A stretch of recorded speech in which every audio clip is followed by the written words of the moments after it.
July 2008. I am sitting at my computer. I'm on a listserv from a storytelling listserv, and his email came in about Podcamp Boston. Podcamp Boston? What's that? It was going to be held in a few weeks, of course, in Boston, over the weekend, and the cost was $50. Kind of thought about it a little bit.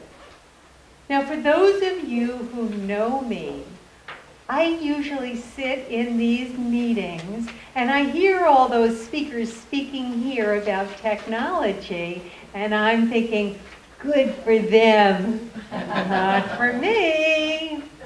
But what you may not know about me is that one of my long-term business fantasies is to be the Oprah of health literacy. I love interviewing people and helping give voice to their stories about how they communicate and receive health information. So I'm thinking, I don't do technology, but I do want to do interviewing. So what the heck? I signed up for the conference. My feeling was, it was only $50. It's nearby. I can leave early. So I get to the conference, and it is already like nothing I have ever done. For starters, I get to the registration table, and the first question they ask me is, what size t-shirt do you want? We don't do t-shirts here. But there at Podcamp Boston, I get my own t-shirt. Then I look around. They all look like Adam. Not many gray hairs like me. And they are talking a language I was totally unfamiliar with, about tweetering and twittering, and like thinking, what in the world am I doing here? But I'm here, give it a shot, at least for a little while. So I go sit into the main session, and this man comes by, and he says, I'm sitting all alone, of course, who do I know there? And he just says, is this seat taken? And I said, no, sit there. And he looks like me, kind of. And I look over at his name tag. It's Izzy Gazelle. Now, some of you know the name Izzy Gazelle. He is a long-term NSA member and another CSP. And we look at each other like, what are you doing here? What are you doing here? I tell him my story, and he tells me that somebody had an extra ticket they couldn't use, and that's why he was there. We are equally clueless about what we are going for. So the sessions start, and as soon as they start talking about podcasting, I am so intrigued.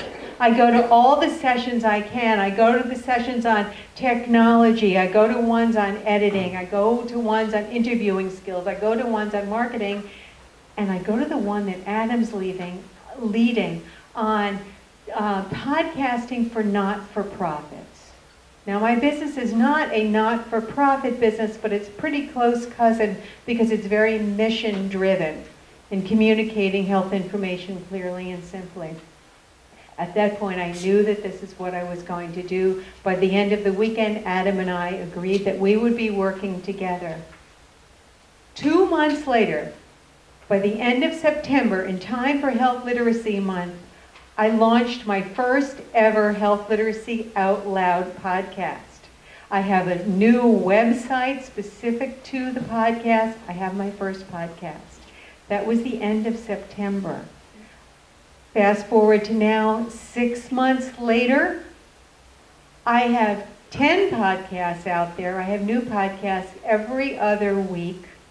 I have this website. I am getting a growing and growing listener base, subscriber base, and I'm even standing here talking about the experience. So for the person who was thinking, me and technology? Yes, me and technology. So my question to you, and I hope you'll be thinking about this, what is it that you want to accomplish? How far can you stretch it way beyond your comfort zone?